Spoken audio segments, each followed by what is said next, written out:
ભાવનગરમાંથી એક ચોંકાવનારો કિસ્સો સામે આવ્યો છે, જ્યાં પિતાએ જ પોતાની દીકરીનું ગળું દબાવીને કાસળ કાઢી નાખ્યું છે। જો કે આ વાત આટલેથી અટકતી નથી અને દીકરીના પિતા અને કાકા ભેગા મળીને બારોબાર દીકરીના અગ્નિ સંસ્કાર પણ કરી નાખે છે। પરંતુ જ્યારે દીકરીના મોસાળ પક્ષને આ વાતની જાણ થાય છે અને સમગ્ર બાબતનો ભાંડો ફૂટી જાય છે।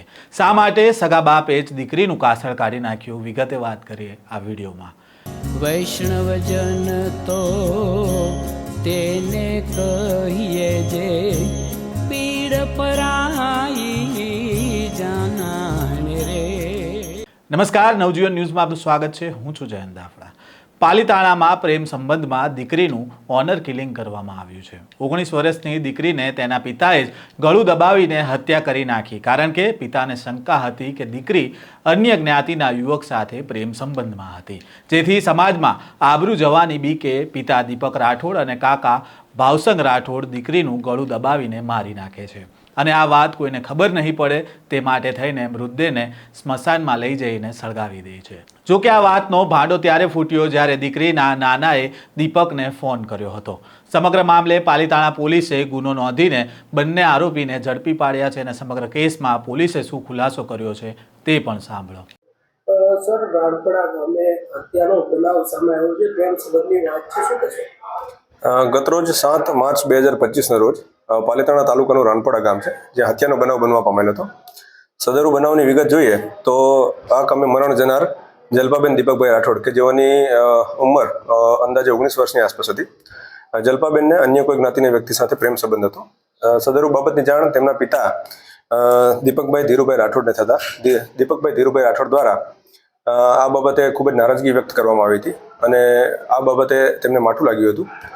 સદરુ પ્રેમ સંબંધની વાત છે એને ધ્યાનમાં રાખી, એ વસ્તુની વાત છે એને દાજે રાખી તેઓ દ્વારા રાણપાડા ખાતે 7 તારીખના સવારમાં રોજ તેમની દીકરી જલ્પાબેન દીપકભાઈ રાઠોડ છે તેઓનું ગળું દબાવી તેમની હત્યા કરવામાં આવેલ હતી।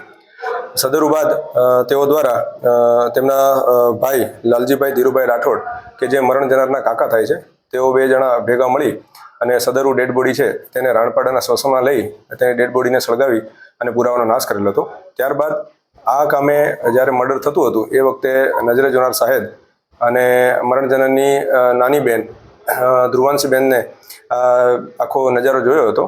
આ બાબતે જો ભવિષ્યમાં તું પણ આવું કંઈ કરીશ તો તને પણ જાનથી મારી નાખીશ તે બાબતની ધમકી તેમના પિતા દ્વારા એમને પણ આપવામાં આવી હતી। સદરુ આખી સમગ્ર ઘટનાને ધ્યાને રાખીને પુરાવાનો નાશ કરવાનું તેમજ ધાક ધમકી અને આજે મર્ડરની હત્યાને અંજામ આપ્યો છે। સદરુ બાબતે પાલીતાણા રૂરલ પોલીસ સ્ટેશન ખાતે સમગ્ર બાબતે ફરિયાદ નોંધવામાં આવેલ હતી। સદરુ બાબતે હાલ પાલીતાણા રૂરલ પોલીસ સ્ટેશનના પીઆઈ શ્રી રવિ રબારી દ્વારા સદરુ બાબતે તટસ્થ તપાસ ચલાવવામાં આવી રહેલ છે। સાહેબ, આ બંને જે આરોપીઓ છે તે આરોપીઓને પોલીસે ઝડપી પાડ્યા છે કે કેમ? હા, ગત રોજ બંને આરોપી દીપકભાઈ ધીરુભાઈ રાઠોડ તથા ભાવસંગભાઈ ઉર્ફે લાલજીભાઈ ધીરુભાઈ રાઠોડ છે તેઓની પોલીસ દ્વારા કાયદેસરની ધરપકડ કરવામાં આવી છે। સાહેબ, સમગ્ર મામલાની પોલીસને કઈ રીતે જાણ થઈ અને પોલીસે કઈ રીતે આમાં કામગીરી કરી? આજથી લગભગ 2 દિવસ પહેલા આજે આરોપી છે ધીરુભાઈ રાઠોડ, તેમની સાથે કામ કરતા એક વ્યક્તિ હતા। એ વ્યક્તિને ગામના લોકો દ્વારા જાણ કરવામાં આવી હતી કે આ રીતનું કંઈક શંકાસ્પદ મર્ડર અથવા તો શંકાસ્પદ આ રીતે ડેડ બોડીનો નાશ કરવામાં અથવા તો મર્ડર કરવામાં આવેલ છે, એ રીતની એમને વાત મળી હતી। ત્યારબાદ તેમના મોસાળ પક્ષ દ્વારા આ બાબતે દીપકભાઈને પૂછવામાં આવેલ કે ભાઈ આ જે દીકરી છે એની તમે અંતિમ વિધિ કરી અથવા તો જે પણ કંઈ બનાવ બન્યો છે તેની જાણ અમને કેમ ન કરી? તે બાબતે દીપકભાઈ ધીરુભાઈ રાઠોડ દ્વારા એમને ગોળ જવાબ આપવામાં આવ્યો હતો। તેમને એવું કહેવામાં આવ્યું હતું કે આ બાબતે એમને ઝેરી દવા પી લીધી હતી, જેથી કરી અને અમે અમારી રીતે અંતિમ સંસ્કાર કર્યો છે। અને આ બાબતે જ્યારે એમને ખુલાસો કર્યો તો એમના મોસાળ પક્ષ દ્વારા આ બાબતમાં એમને શંકા જન્માવી કે આ ખરેખર આ રીતનો બનાવ ના હોય અને જો આ રીતની અંતિમ વિધિની આપણે પ્રોસિજર કરતા હોય તો એટલીસ્ટ અમારા સગાવાલાને આપણે જાણ કરવાની જરૂર હતી, જેથી કરીને આ બાબતે ઊંડાણ તપાસ કરતા તે લોકો દ્વારા પોલીસનો સંપર્ક કરવામાં આવેલો હતો અને આ બાબતે પોલીસ દ્વારા પણ આ બાબતે જરૂરી તપાસની તજવીજ કરવામાં આવી હતી। ત્યારબાદ આ બાબતે સ્પષ્ટતા થઈ હતી કે અમને આ રીતે 7 તારીખના રોજ આ મર્ડરનો અંજામ આપ્યો હતો। સમગ્ર મામલે દીકરીના નાના પોપટ ગોહિલે નોંધાયેલી ફરિયાદમાં જણાવ્યું છે કે તેમની દીકરી જ્યોતિબહેન 22 વર્ષ પહેલા કાણપરડા ગામ ખાતે રહેતા દીપક રાઠોડ સાથે લગ્ન કર્યા હતા અને તેમને સંતાનમાં 3 દીકરી અને 1 દીકરો છે, પરંતુ જ્યોતિબહેન 10 વર્ષ પહેલાં જ ગુજરી ગયા હતા, જેથી દીપકભાઈ સુરત ખાતે મજૂરી કામ કરી રહ્યા હતા અને તેના સંતાન દીપકના બા અને બાપુજી સાથે રહેતા હતા. જ્યારે જલ્પાની સગાઈ જેતપુરના એક યુવક સાથે થઈ હતી અને દિવાળી બાદ મૃતક જલ્પા તેના પિતા સાથે સુરત રહેવા જતી રહી હતી. આ દરમિયાન ફરિયાદીને જાણ થઈ હતી કે જલ્પા સાથે કંઈક થયું છે અને તેથી જ તેમના જમાઈને ફોન કર્યો અને આ દરમિયાન દીકરીના પિતાએ કહ્યું કે સુરતમાં જલ્પાને પ્રેમ સંબંધ હોવાથી તેને સુરતથી રાણપરડા આવી રહ્યા હતા લઈને અને ત્યારે જ જલ્પાએ દવા પી લીધી, જેથી આબરૂ ન જાય તે માટે અગ્નિ સંસ્કાર પણ કરી નાખ્યા.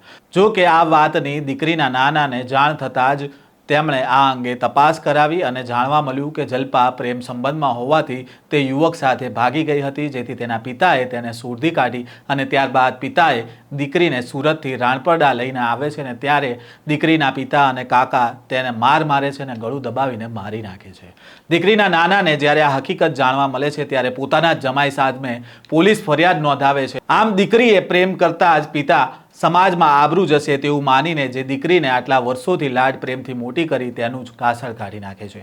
આ જ પ્રકારની ક્રાઇમ સ્ટોરી સાથે ફરી મળીશું. ત્યાં સુધી નવજીવન ન્યૂઝ સાથે જોડાયેલા રહેજો.